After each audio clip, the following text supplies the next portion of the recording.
BBS Radio galgalaan haaf qabnoon isinitti himaa oduu wajjin Shamsuu Bashiiri.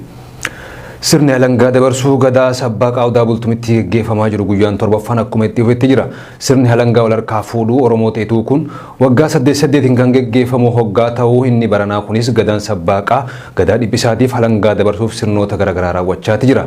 Sirni baniinsaa bitootessa 7 bara 2023 kan jalqabe hoggaa ta'u guyyoota dabran keessatti wantoota raawwatamuu qaban kanneen akka eela qotuu, killa qaluu, korombii siidaa dandee geessuun odaa bultumitti naannessuun sirni qaliinsaa raawwatamee jira. Sirni alangaa dabarsuu gadaayituu ardaa jilaa odaa bultumitti geggeeffamaa jiru kun odaa bultumirraa ka'uun imala isaa gara siidaa dandeettii taa'isaa ture keessatti duudhaawwan sirnichaa jiran raawwatee akka jiru gabaafameeti jira. Nuuf dhagaan jaaheeraa muri. Maa buqqifannee dhufneen jaaheeraa muri. Abamu qaf keessaa buqqisan jaaheeraa muri. Tokkolleen kuuqan hin galin jaaheeraa muri. Odaan kun gartee ka ilmaan talaa goroo carcar jiru maraatiin jaaheeraa muri. Gosaan waliin qooduun jaaheeraa muri. Abamu Oromoon tokkoon jaaheeraa muri. Heeraa muri. Namni marti nu gartee asirratti gate kuuqaa tokkoon hin galin jaaheeraa muri. Marti hormaata namaa sawaa fudhateen galan jaaheeraa muri. Inni waan dhaabbatuuf hormaata nama sawatiif hin jaaheeraa muri. Waaqatiin jaaheeraa muri. Waan Oromoo aaggatullee kanaan Oromoon ifirraa dinniinan jaaheeraa muri. Abaarsin jiruun jaaheeraa muri. Killa gisee eebbifatu Oromoo hin abaaruun jaaheeraa muri. Eebbifatan jaaheeraa muri. Akkatuma kanaan adeemsi killa naquu shummoo fi ulmaan killaa xumurameen booda kormii 8 qophaa yeroo 3 odaan naannessuun eela 8 qotame fullaasanii tulluu raabaadorii bakka dur ijoolleen Oromoo sirna itti baratan qaxxaamursan. Adeemsi jila itti aanu dirree agam sabaa bakka heerri itti dhimbibamutti adeemsa jiru raawwatan kana malees malkaa tarraamu bakka hormaata horii wantoota raawwatamantu jira. Dhumarratti siidaa dandeettii siidaa wayyuu gahuun marga jiidhaa qabatanii eebbifachuun korma 8 yeroo 3 siidaa dandeettii naannessanii qumbii bishaan kaayiniitti haallan. Kormi 8 qalmamuudhaaf qophaa'an eela 8 dhuguun qalmii raawwatameeti jira. Korommiin 8 qalamtees ablee takkaan akkaatuma hangafaa quxusuu gosaatti wal dura duubaan qalaman. Guyyoota 3 itti aanan kana keessatti ardaan jilaa odaa bultum ulmaa kan taa'u hoggaa ta'uu dilbata dhufu sirni alangaa dabarsuu abbaa gadaan raawwata jedhameeti jira. يا غازل موتنا وما بنجي جنة روتي يا غازل ما ينجنة اتسام الكاتب وكم الكاشنتم برمضان غارين ما مقرتي رميتي يا ثنا ما نخكني وجران كن غليتو مكبي بغلي ويوب دني اتسام الكاتب حيه بلز يا تلتو بغا بيزي دني رميتي يا تندر مودغا ربا يوزان غلغلا انك خيجا ربا يوزان غلغلا انك خيجا يوزان لي واركتي واركتي يوزان بريزا ورمو سبخيا رميتي انك غليجا ورابا مريكا ورمو سبخيا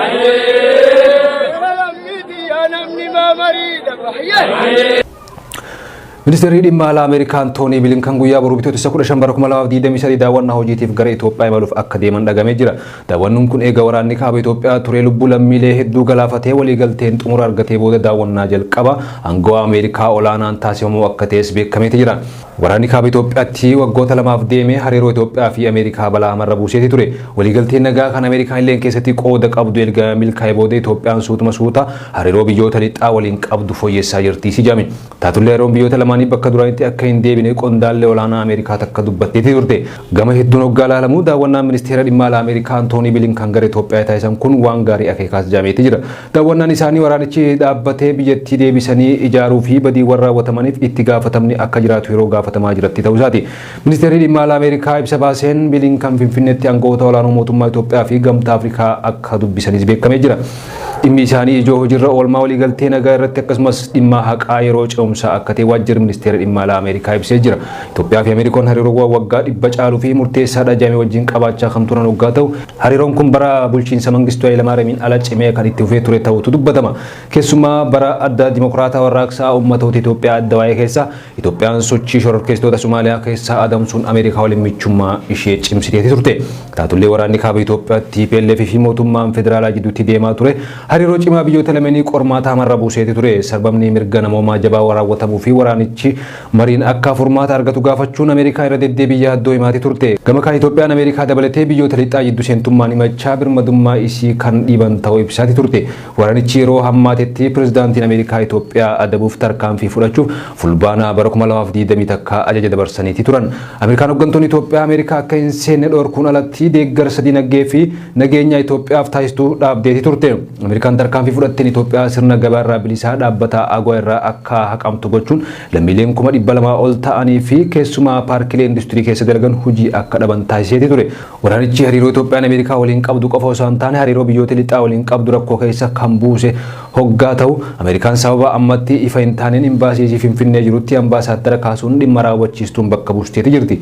Waraanichi dhaabbatee mariin akka furamu ergamtoota addaa erguun alattis waliigalteerra akka gahamu gumaachi Ameerikaa guddaa ta'u mootummaan Itoophiyaa kana duras ifatti ibseeti jira. Egaa waliigalteen nagaa baatii sadaasaa keessa raawwatame as hariiroo Itoophiyaa fi biyyoota lixaa suuta fooyyamaa jiraachuutu dubbatama. Waggaa dabree yaa'ii hooggantoota Ameerikaa fi Afrikaa irratti muummeen ministeera Itoophiyaa Abiyyi Ahmad Alii affeeramaniiti turan. Saganticha irrattis ta'e saganticha boodaas bilbilaan akkaataa hojiirra oolmaa waliigaltee nagaa mootummaa Itoophiyaa fi TPLF jidduu raawwate irratti ministeerri dhimma alaa Ameerikaa Antooni Bilinkan muummee ministeera Itoophiyaa Abiyyi Ahmad waliin mari'ataati turan. Ameerikaa, UK fi Awustiraaliyaan doonii nukleeraa bishaan jalaa ijaaruuf walta'anii jiraachuun dhagahameeti jira. Hooggantoonni Ameerikaa, UK fi Awustiraaliyaa tuuta doonii bishaan jalaa nukleeraa ijaaruuf waliigaltee taasisaniin karoora irratti waltaan ifa godhaniiti jiran. Akka waliigaltee AUKUS jedhamutti Awustiraaliyaan jalqabartii doonii nukleeraa bishaan jalaa yoo xiqqaate 3 Ameerikaa irraa ni argatti jedhame. Dabalataanis biyyoonni sadeen kun tuuta doonii kunneenii teekinooloojii haaraa fayyadamuun ijaaruuf waliigalaniiti jiran. Chaayinaan waliigalteen humna waraanaa galaanaa guddaan kun nagaa fi tasgabbii miidhagdeeti jirti. Dhaabbata mootummoota gamtoomanitti ergamaan Chaayinaa dabaluunis biyyoota lixaa yaalii to'annoo nukleeraa irratti geggeeffamuu duubatti deebisaati jiran jechuudhaan himatan. Pirezidaantiin Ameerikaa Joo Baayiden garuu waliigalteen kun naannichatti nageenya cimsuuf kan qophaa'e jedhan. Joo Baayiden dooniiwwan bishaan jalaa kun humna nukleeraatiin kan hojjetani malee meeshaa waraanaa nukleeraa kan fe'anii miti jedhaniitis jiran. Pirezidaantii Baayiden ministeera muummee UK Riishi Sunaakii fi ministeera muummee Awustiraaliyaa Antoonii Albaanis waliin ta'uun Kaalifoorniyaa Saan Diyaagootti ibsa waliin kennan irratti waliigalteen kun akka ifa ta'u taasisaniiti jiran.